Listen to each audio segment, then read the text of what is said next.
13 families are mourning this morning.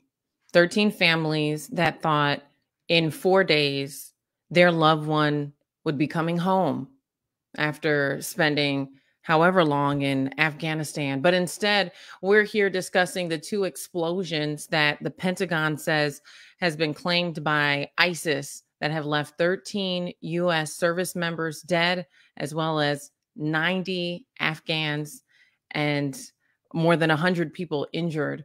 The president has already spoken, saying that they should expect retaliation. Take a listen.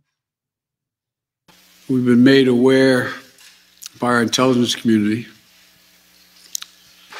that the ISIS-K, an arch enemy, the Taliban, people who were freed when both those prisons were opened, has been planning a complex set of attacks on the United States personnel and others. This is why, from the outset, I've repeatedly said this mission was extraordinarily dangerous, and on why I've been so determined to limit the duration of this mission. As General McKenzie said, this is why our mission was designed, this is the way it was designed to operate. Operating under severe stress and attack. We've known that from the beginning. We will not be deterred by terrorists. We will not let them stop our mission. We will continue the evacuation. I've also ordered my commanders to develop operational plans to strike ISIS-K assets, leadership, and facilities. We will respond with force and precision at our time, at the place we choose, in a moment of our choosing. To those who carried out this attack, as well as anyone who wishes America harm, know this: we will not forgive. We will not forget. We will hunt you down and make you pay. I will defend our interests and our people with every measure at my command. So there we have the president very, very clear in his intent to retaliate. I want to bring in Ben, Brother Mac, and we also have Marcus from Left Flank Vets with us this morning to discuss this. We've been following this evacuation and hear a turn for the worse. Marcus, I'd like to start with you as our guest. What do you think do you think anything else is going to happen over the next 4 days as Biden says he plans to continue the evacuation? I mean, this is one of those things where I would just be lying if I say that like with any certainty, things are or are not going to happen. I think we can look to some of the latest reporting was that this type of thing was expected. Yesterday, one of the I don't recall, but the general that did the press briefing said that they've been actually working with the Taliban, and he said that they expected the Taliban actually has stopped other attacks, and that they will continue to work with them to increase the security. There's not many times that I can look back and agree with like a lot of the U.S. foreign policy. I think as of right now, that's just the correct line, because the facts are we lost. The Taliban do have overall control. They are the ones setting the dates, and the U.S. is just saying we're going to continue on. I think some of the difficulties within Americans, the people who helped the United States get to the airport, that is a ongoing issue. But at the end of the day, there's no easy answers, and it's hard to say what's actually going to happen. But yeah, it's just impossible to say. I mean, for the president to be saying that we're evacuating, but then on the other side saying we're also planning to attack them in retaliation, like what? To me, it feels a little bit like mixed messaging. I guess I would think that there should be a third option of being able to apprehend people who did something terrible. There should be a third option other than not do anything and 20 years of warfare. And I think Joe Biden actually has an opportunity to do what George Bush should have done and had the opportunity to do, which is work with the Taliban. That like they literally point you in the right direction, which is it's been happening in the past few months as far as targeting ISIS. It happened in the beginning of the Afghan war when we were targeting Al-Qaeda. Just if they have information on who it is, work with whoever has information. Money works a whole lot more. That's actually how they got bin Laden. It wasn't torturing. So, you know, there's other ways we can go about getting people who did wrong other than large scale warfare that ends up hurting Afghans, right? At the end of the day, there's more Afghans that get hurt and killed and maimed in any of these ventures than Americans, Taliban, or ISIS. And Brother Mac, you've been saying that this is a terrible exit strategy from the very beginning, and now seeing 13 U.S. service members killed, 90 Afghans killed after 2 explosions that the Pentagon says are the acts of ISIS members. What are you thinking now? I know that the entire time you've stood by this exit strategy being bad from the beginning. I clearly think that yesterday was an absolute, it was the solidification of just how bad this plan was. And even if you listen to what we just heard the president say, you know, first of all, the president sounded exactly like President Bush did when he said, for those who attacked America on 9/11, we will get you. We will seek our revenge, and we will scour the earth to get you. We just heard the president 20 some odd years later say those exact same words. Now, if we want to say that we're going to hold responsible those who committed this atrocity, then the only way you can do it is to go back in there to get them. Now, why did we invade Afghanistan in the first place? So if bin Laden was the mastermind behind the 9/11 attacks, and bin Laden took refuge in Afghanistan, and under that, during that time, the Taliban is in control, and America says to the Taliban, turn over bin Laden to us, and the Taliban refused to do it, then that's what caused America to invade Afghanistan, to seek retribution on those who attacked. So again, now you got the President Biden, now saying the same thing. We will hold you responsible, except this double talk that you're saying, Georgia, is exactly that. We will get you on our time and our situation. So now let's go back to this hard line date of August 31st. Everybody also agrees, and where my problem with the exit strategy has been, that it did not appear to be a very well thought out plan as far as knowing who and how many of your allies we had there.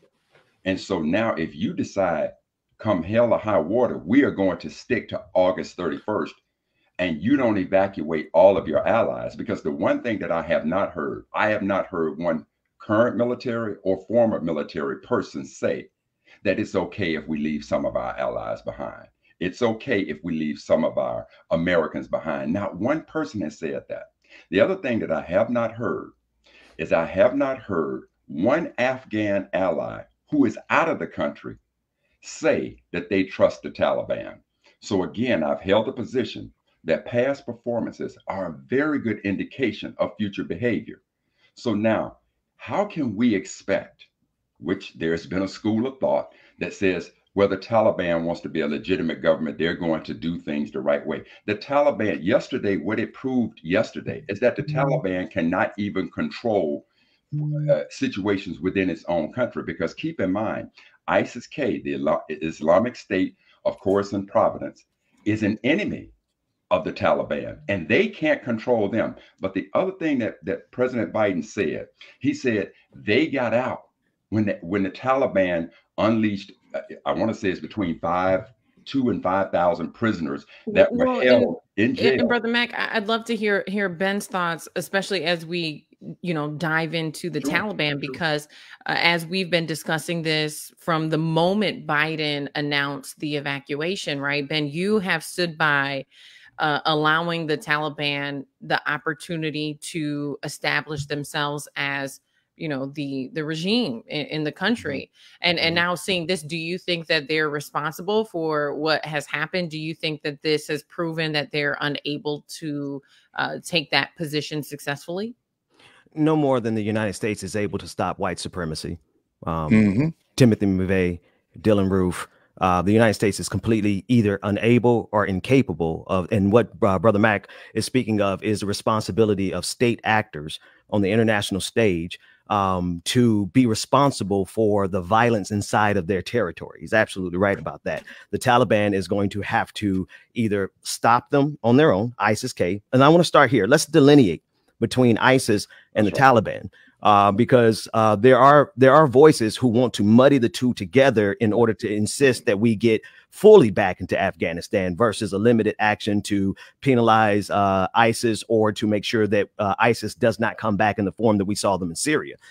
So ISIS is not to be played with or coyed with. There are very few instances where I stand firmly behind action. I don't stand behind action here, but I do recognize ISIS as a legitimate threat that needs to be taken care of. But in so much as the United States itself is able to control the violence within its borders before it should go to a foreign country to try to control the violence inside of that border.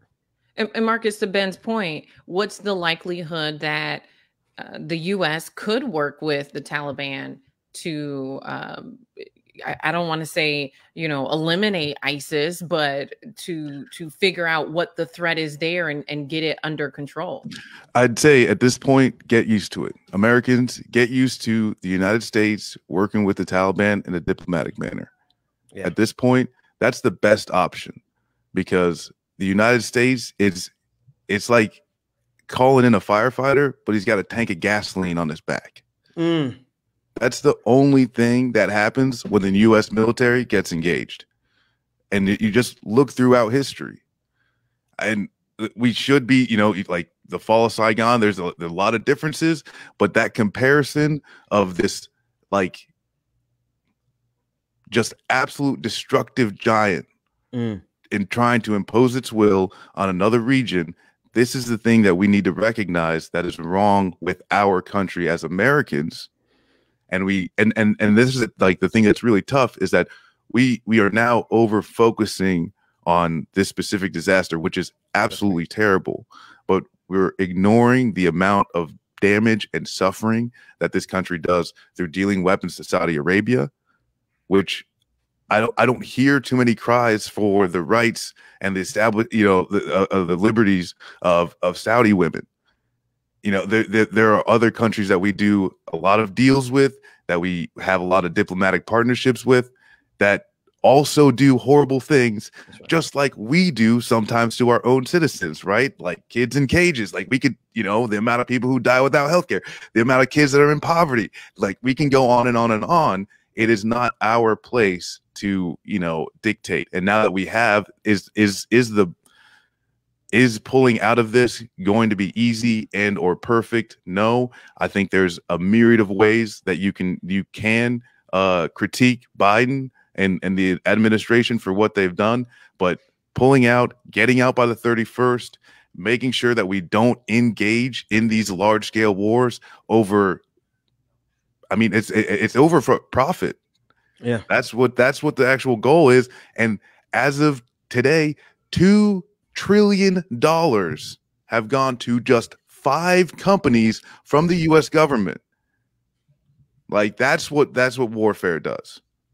Look, Marcus, Marcus, I get the capitalistic aspect of this particular situation, but the here and now, and where Biden is still coming under, and he should come under tremendous criticism, is again, if there's an exit strategy, and that once you leave Afghanistan, what yesterday showed us is that one of the darkest fears that Americans should have is that Afghanistan becomes a haven for terrorists of various groups. I disagree. I disagree firmly with that. And so that becomes an issue. But in the meantime, can you remove safely Americans and those allies who assisted you when you invaded Afghanistan? And there again is where the exit strategy has fallen absolutely flat. I think and I do got to go back and correct something, because the Taliban did offer up bin Laden. That there's been that's been proven that the Taliban actually did offer up bin Laden. They're willing to pull back from certain areas. So and the Bush administration refused that. This whole thing could have gone differently. And that's what I'm saying too, is like Biden now has that opportunity to just work with people on the ground the same way that policing is done. Give someone some money to say, where are the bad guys? Yeah. Do that. And because the danger that like, and also too, what you're asking for is more forces, expanding the security perimeter, more people at risk of danger, at least more Americans. That's right. You know, I was just going to say quickly, you know, the thing I'd like to outline too to that point. So 13 U.S. service members killed, if you're just joining us, 90 Afghans, and still counting after 2 explosions in Afghanistan. That's what we're discussing this morning. We heard Biden not only say that he was going to find who did it, but he outlined they've given a name to this operation already. And not only was it get ISIS, but it was also get their assets. And so we're discussing what are the possibilities here. We know they're still evacuating August 31st, but there's some plan to either work with the Taliban or to re-enter Afghanistan. Ben, I know that you were getting ready to hop in there. I just wanted to reset for those who are just joining us. Yeah. So go ahead, feel free. Yeah, no, absolutely. I'm clearly with Marcus on this. The last thing, let's start here. After 9/11, everyone started getting x-rayed at the airports because of the response and the fear. Those x-ray machines cost $100,000 a pop. How many did you see in your airports? This is a profit machine. It was a profit machine. We got Osama bin Laden in 2011, May 2nd, 2011. We've been there 10 additional years, 5 companies profiting to the tune of $2 trillion in Virginia, 5 companies in Virginia. The thing that they want us to do the most is to be afraid enough to excuse the military industrial complex to go out there and kill more people and create the problems that we're dealing with right now. If you fear the Taliban, let's talk about who created the Taliban, the United States of America. So it just seems to me, if we created them in the 80s and then we've been working with them all this time, and finally we've relented because we recognize, as Max Weber said, that there's a monopoly on violence in every single region, and whichever group, the United States is in this group as well. I want to be sure. The United States has a monopoly on violence within its borders. And guess what? It also has a monopoly on violence on the global stage, save China and Russia.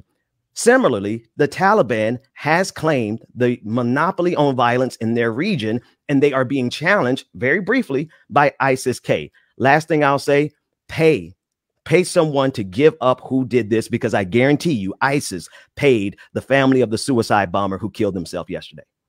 And Marcus, the other piece to this that is always on my radar is the rights of the women who are in Afghanistan. And we've seen really a digression in just the last few weeks, where as women were allowed to work, women were progressing. And as soon as the U.S. announced that they were going to be exiting and the Taliban stepped up, we saw women being isolated, women not being allowed to work anymore, and also being assured that after things calm down, things would resume to some type of normal for them. But that is also uncertain at this juncture.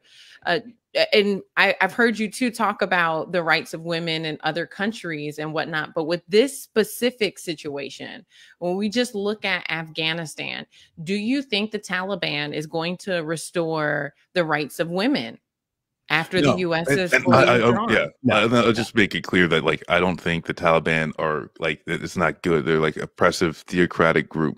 Yes. Like there's no, for the Afghan people. And this is the thing that's really, really sad, is that for 20 years, we actually could have given resources to Afghan people. We could have actually given some strength and resources to the people. And because the Afghan people were telling us this whole time. Please don't work with these warlords. That's right. But why did we? Because they were the power. They were the power in the region. They were the ones that could help us impose our will. Because even the people that were running the Afghan government, they weren't saints. Some of them were also responsible for atrocities. They're responsible for corruption. So that's the issue, right? Is that no, the Taliban isn't going to. I don't, and they're hell. They're good at PR. I think that's about it. I think that once August 31st goes by, yeah, there's going to be a wave of repression, especially in like maybe not everywhere, but in certain areas. I think. But how does the U.S. actually engage with that? Well, it's not warfare. We are the ones that gave them the capabilities to do this, because this is not a 20-year U.S. engagement. This is a 40-year U.S. engagement, and it started with us giving them, the Taliban, resources. So again, this is an example of painting a scenario where the United States needs to be the world police. Because again, if that was not the mission going into there, if that wasn't the mission to go in and deal with all of the other ills within Afghanistan, but simply to go in and get the masterminds behind 9/11, and it morphed off into something else. That is what we're looking at now. We're looking at a situation that is morphing into everything else, because we made the fatal mistake of not paying attention to their past performances. So Georgia, when you ask what about the status of women, if you go back and look at the past performance of the Taliban and where they sat on situations like any of our allies giving us information, how did they deal with those situations? How did they deal with women? It is very clear that those past behaviors are a clear indication of what we could expect the future performances to be. Can I ask a question to the? Sure. Do y'all think that the material conditions of Afghan women would be better if the U.S. had never got involved in the region going back 40 years? No, I don't believe that. I mean, there's no doubt that the status of women would be as it was always. I think clearly it improved under the U.S. going in there. But again, Marcus, that paints the picture. Is the United States in a position to be the world police? The definition of what they consider a good culture.